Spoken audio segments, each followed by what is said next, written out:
mina olen Kristiina ja ma laulan laulu Must lind, mis on täna juba kõlanud Marleeni poolt, väga ilus esitus.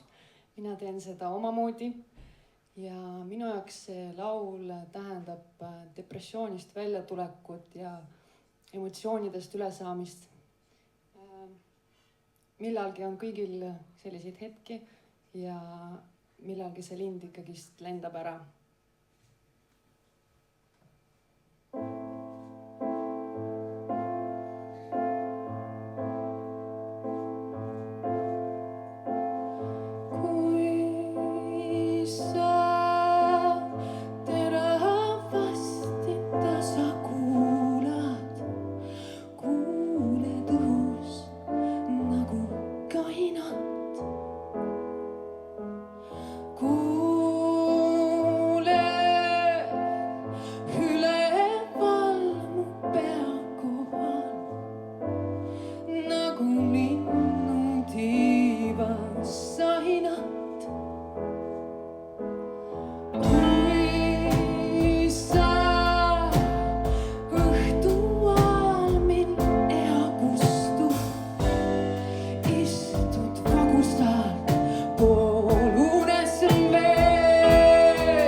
Aitäh!